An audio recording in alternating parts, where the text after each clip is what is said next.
isang simpleng comment lang nagsimula sa mundong puno ng mga estranghero. You posted something, I took a chance. Two little words changed everything. May ay ang sabi ko nang may kaba. Hindi alam kung sasagutin mo ba, but every night became our own, hanggang sa puso'y nakahanap ng tahanan. At sa bawat kwentuhan hanggang umaga, unti-unti kitang nakilala. Hindi ko na malayang ikaw na pala ang sagot sa tahimik kong dasal.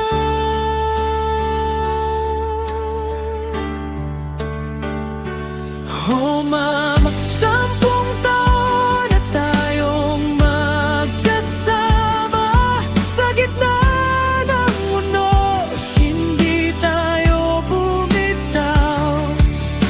You held my hand and loved my daughter too. Tinanggap mo ang buong pagkatao ko, at kung uulitin ko ang buhay na ito, ikaw pa rin ang pipiliin ko. Hanggang sa huling tibok ng puso,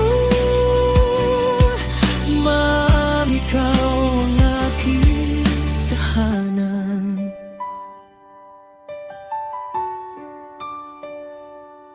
Naalala ko pa ang una nating pagkikita. Kinabahan ako nang makita ka. Parang huminto ang buong mundo at napangiti ang puso ko. Then came the day with my little girl. Sa simpleng tagpo naging opisyal.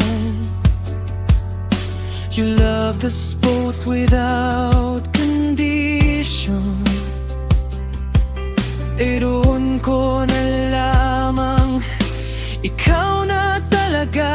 May mga luha at mga pagkatalo, mga gabing halos sumuko tayo.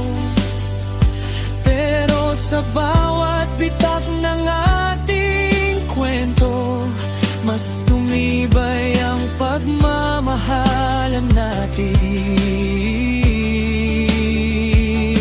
Oh ma'am, 10 taon na tayong magkasama sa gitna ng unos, hindi tayo bumitaw.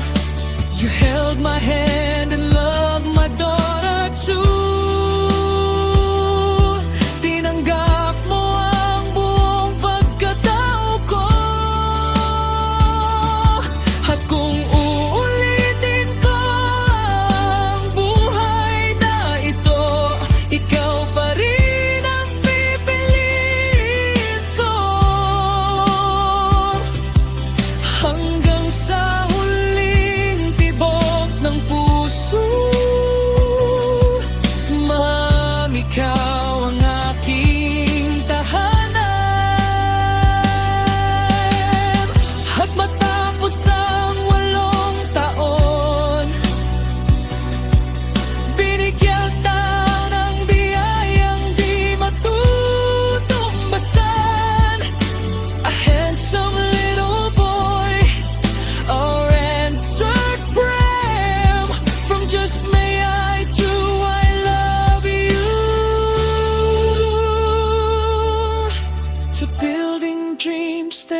momento,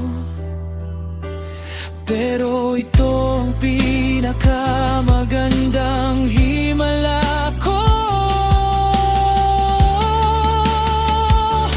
Oh ma'am, 10 taon at hindi nagsawa, araw-araw ikaw pa rin ang pinipili ko. Sa lahat ng bukas na darating pa, kasama ka ang nais kong tumanda. Salamat sa pag-ibig na walang kapalit, sa pagtanggap at sa bawat halik. At kung may isang tanong muli akong sasabihin, tulad noong unang beses kitang napansin.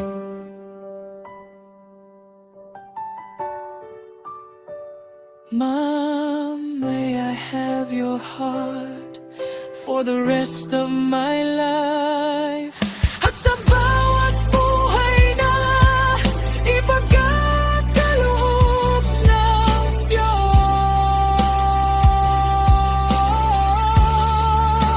ikaw pa rin ang mamahalin ko.